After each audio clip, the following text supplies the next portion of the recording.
March 15th, 44 BC. The most powerful man in the world woke up that morning and almost didn't leave his house. His wife had wept through the night. A soothsayer had warned him weeks before. Even the sacrificial animals showed no heart, the worst omen in Rome. Every sign pointed to one thing: stay home. But one man came to his door that morning, a trusted friend, a loyal companion, and with a smile, he led Julius Caesar to his death. This is not just the story of an assassination. This is the story of the most sinister betrayal in human history. And the man who did it, history almost forgot his name. To understand Julius Caesar, you need to forget everything you think you know about him. He was not born into power. He was not handed greatness. He was born into a family that had lost almost everything. Noble by name, but poor by reality.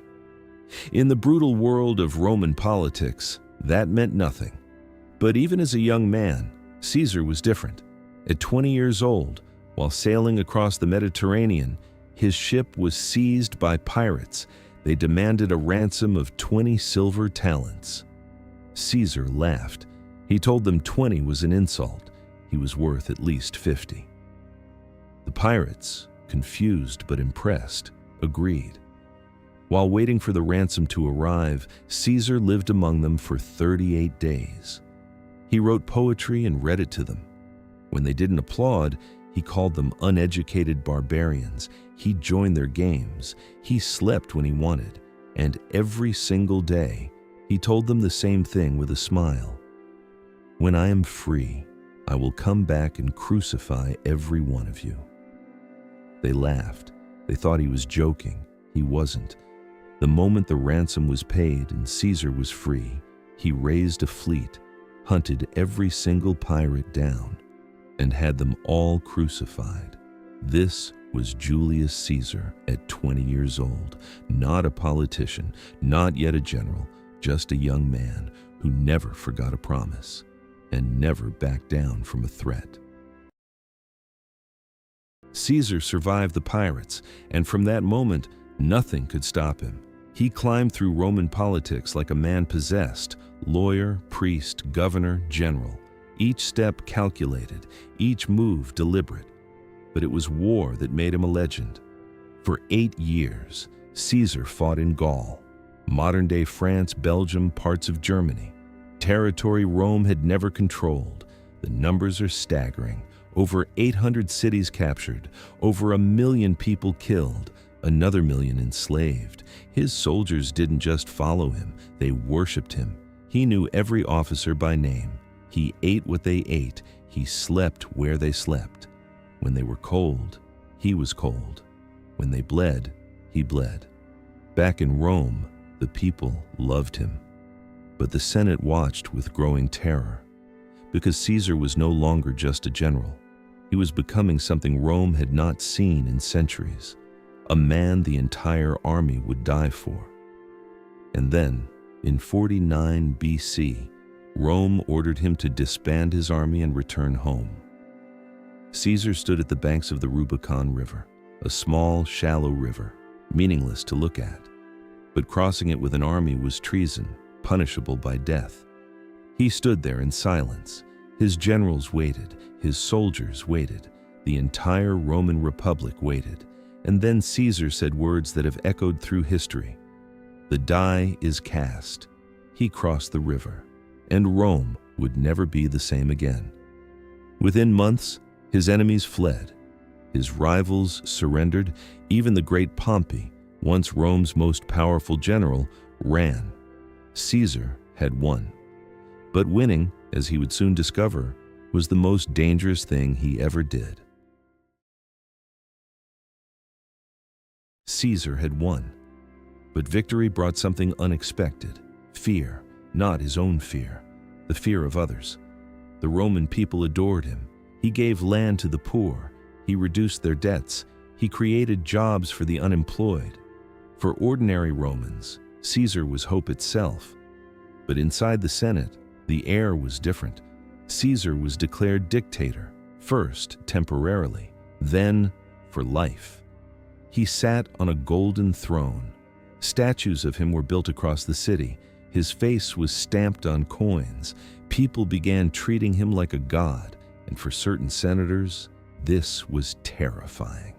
Because Rome hated kings.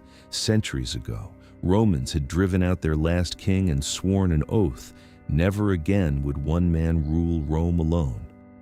But Caesar was looking more and more like a king.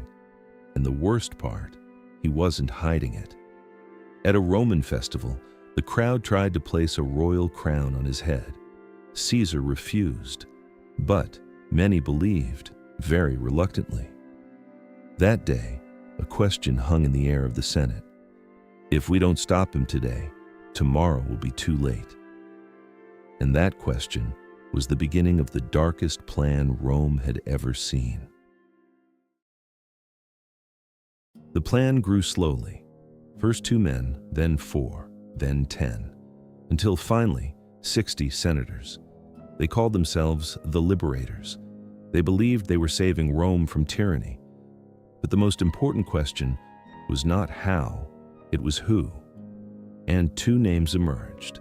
The first, Marcus Brutus, Caesar's closest companion, a man Caesar treated like a son. Because Brutus's mother, Servilia, had been Caesar's lover for years. Everyone knew. Even once, during a Senate debate, Caesar received a small note. Cato demanded he read it aloud, convinced it was evidence of conspiracy. Caesar smiled and handed it over. Cato read it and went silent with embarrassment. It was a love letter from Servilia. Was Brutus Caesar's son? History never answered that question. But Caesar cared for him like a father. That much is certain, and this man betrayed him. But the real secret was somewhere else entirely. The second name, Decimus Brutus. This name rarely appears in history books, but he was the true betrayer. Decimus was one of Caesar's most trusted men.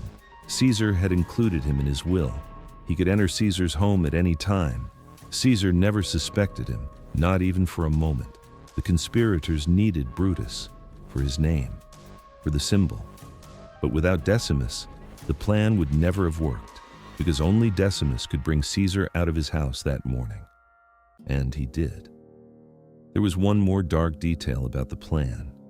Every conspirator had to stab Caesar at least once. Why? So no one could step back, so everyone would be equally guilty, so everyone's hands would be equally stained with blood. 60 senators, one plan, and no one could turn back. History sometimes warns us. A few days before March 15th, a soothsayer stopped Caesar in the street. "Beware the Ides of March," he said. Caesar smiled and walked on. The night of March 14th, his wife Calpurnia woke up screaming.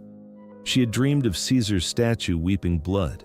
She grabbed his arm and begged him not to go to the Senate. Caesar hesitated. He even sent a messenger to postpone the meeting. Then, the morning arrived. A sacrificial ceremony was performed. The priest opened the animal's chest, and his face went pale. There was no heart. In Rome, this was the most terrifying omen of all. It meant death was near. Caesar knew all of this, and he had decided to stay home. But then, there was a knock at the door. Decimus Brutus walked in, smiling, calm, trustworthy. "Caesar, the Senate is waiting for you. If you don't come, they will see it as weakness, and you are not weak." Caesar looked at him and stood up. His wife wept. Caesar walked through the door. Nobody knew it was the last time he would ever leave his home. The streets of Rome were busy that morning. People watched as Caesar passed. Some bowed their heads in respect.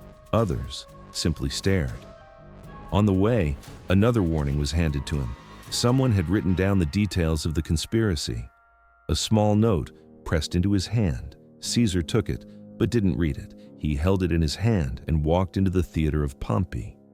The theater of Pompey. This detail alone is one of history's most ironic moments. Pompey, Caesar's greatest rival, once Rome's most powerful general. Caesar had defeated him. Pompey had fled and been murdered in Egypt. And now, Caesar was walking into a building that bore his dead enemy's name. The Senate Hall was inside the theater that day. The main Senate building was under repair. Caesar entered. Senators greeted him with smiles, with handshakes, with respect. Everything looked normal, but beneath every toga, a dagger was hidden. Caesar took his seat, the unread note still in his hand. He never opened it, and the doors closed behind him. At first, everything seemed normal. Then, a senator named Tullius Cimber approached Caesar. He wanted to ask about his brother's exile. Caesar refused. Cimber reached out and grabbed Caesar's toga. That was the signal.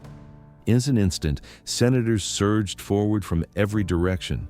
The first dagger struck. Caesar spun around. He fought back. He was stronger than they expected. He even managed to stab one of the conspirators with his stylus, his writing pen. But there were too many.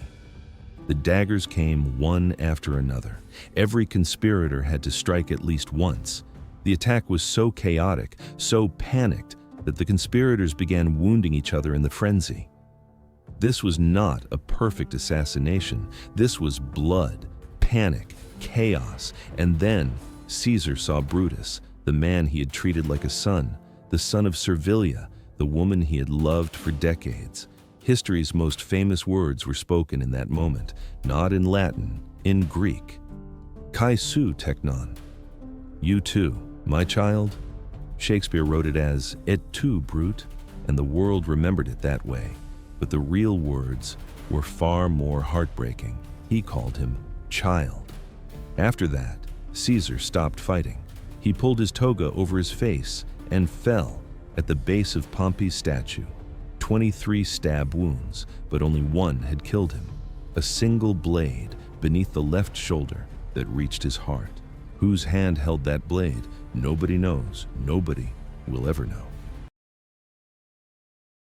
The conspirators walked outside. They thought they had won.